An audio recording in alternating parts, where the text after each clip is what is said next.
The Fred Marquis Pinellas Trail extends 60 miles, going everywhere from St. Pete to Tarpon Springs.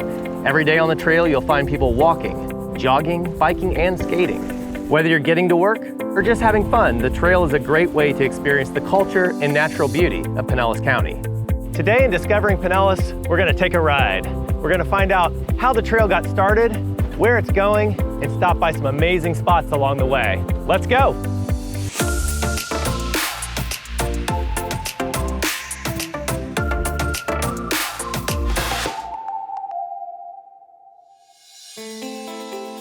The Pinellas Trail is a paved urban trail located on the west central coast of Florida.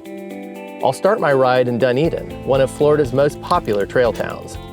I'm meeting with retired planner Brian Smith, who oversaw the building and expansion of the Pinellas Trail in the 1990s and 2000s. Brian continues to advocate for safety and trail expansion and roles with the Florida Greenways and Trails Foundation and the local Bicycle Pedestrian Committee. Hello, Brian. Hey, Josh. Beautiful day. Sure is. Nice to be out here by the trail. So Brian, can you tell us, when you think about riding on the Pinellas Trail, what do you love about this trail? Love the fact that you can get exercise, do something for the environment, and actually get from point A to point B. It's a transportation facility. The original trail was based on providing a safe place for people to bike. And they were looking at different corridors, and this corridor here, which is 34 miles from Tarpon Springs to St. Pete, had just been recently abandoned by the railroad. And in the late 80s, there was all this push to find a safe way to bike. And so we wound up having that in the Penny for Pinellas as a program. And it was approved as part of that package in '89. And then 2 or 3 years later, we had the whole trail built. After voters passed the Penny for Pinellas sales tax, Brian helped plan the rapid construction of the trail's first sections starting in 1990. The trail is named after former county administrator Fred Marquis, who championed the project. The original idea of the trail was a safety project. And then after we built it, and it was in place for a year or two, we found that all these uses, shopping, going to work, school, and social trips, all of those were 2/3 to 3/4 of the trips on the trail. Over the years, opportunities emerged to connect the existing trail to new parts of the county. And then we also noticed that this open corridor over there on the east side of the county, known by Florida Power at the time, or Duke Energy now, 20 miles long, we negotiated putting a trail underneath the power lines there. And then we realized we've got an east side and a west side. We just connect the top and the bottom. We can make a 75-mile loop. So you could just go anywhere in the county you wanted to and then take a spur trail off to a destination. It's amazing how many people now are making trips with their bikes or walking that they would have had to use the car before. But it's all got to do with making it easy for people to get to the trail, or a connecting trail as well. But now we've got beach trails like, Honeymoon Island, Clearwater Beach, Terra Verde area, St. Pete Beach. Those are all trails connecting. Plus you got the downtown St. Pete with all their connections. So the trail's got so many different things, so many different personalities and characters, depending what community you're in. Expanding the trail has been the life work of county planners, engineers, and supportive citizen groups like the Friends of the Pinellas Trail. Keeping it safe and well-maintained is up to the County Parks Department, as well as devoted volunteers. Next, I'm headed up to Wall Springs Park in Palm Harbor to talk with Chief Ranger Carol Gray about what it takes to ensure everyone enjoys a smooth ride on the trail. Maintaining 60 miles of built trail must be a big job. Tell me what goes into keeping the trail safe and well-maintained.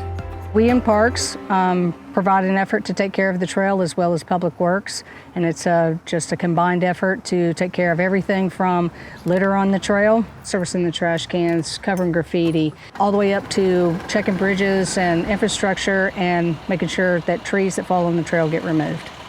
What are some of the amenities people will find along the Pinellas Trail? Well, we have a lot of amenities along the trail. Benches are one. Give people an opportunity to take a break if they need a rest. We do have some water fountains on the trail. There's bike repair stations in various locations. And there's also lots of opportunity for restroom breaks with the parks that are adjacent to the trail. The trail user will have an opportunity to visit various towns, and those downtown areas offer amenities as well. What are some of the safety features built into the design of the trail? So one of the biggest is probably the trail safety marker. They're located about every 200, 300 feet on the trail.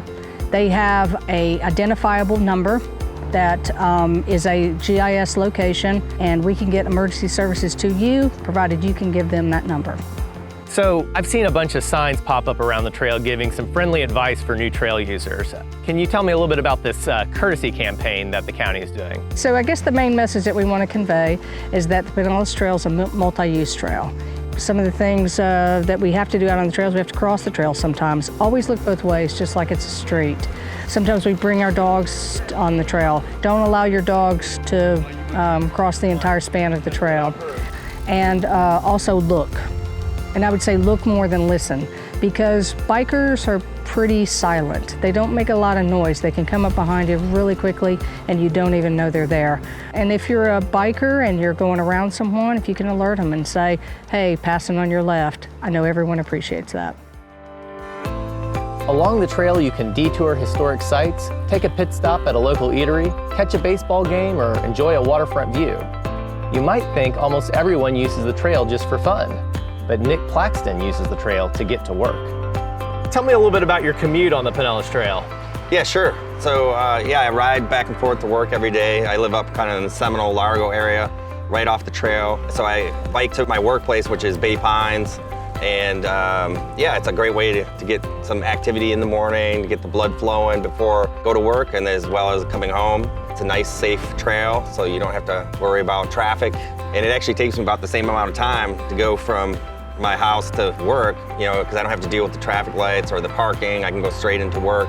So yeah, it's a great thing to do. What are some of the other places that you like to go on the Pinellas Trail? Sure, yeah. I bike pretty much the whole trail. I train for triathlons, like long distance Ironmans, and I'll ride all the way down to St. Pete to the pier, as well as I'll go all the way to the opposite side, like up to Tarpon Springs and kind of where it ends on the other side. I hear they're in the works of, connecting the loops eventually, which would be great. Trail in general, all around, is really amazing. Well, the Pinellas Trail certainly has a lot to offer. Today, we learned a little about how the trail got started, all the special places and amenities along the way, and how to be safe and courteous when sharing it with others. Well, that's it for today. For more videos like this, please connect with us on Facebook, Twitter, or Instagram. You can also subscribe on our channel and let us know what types of videos you'd like to see. Well, we'll see you next time.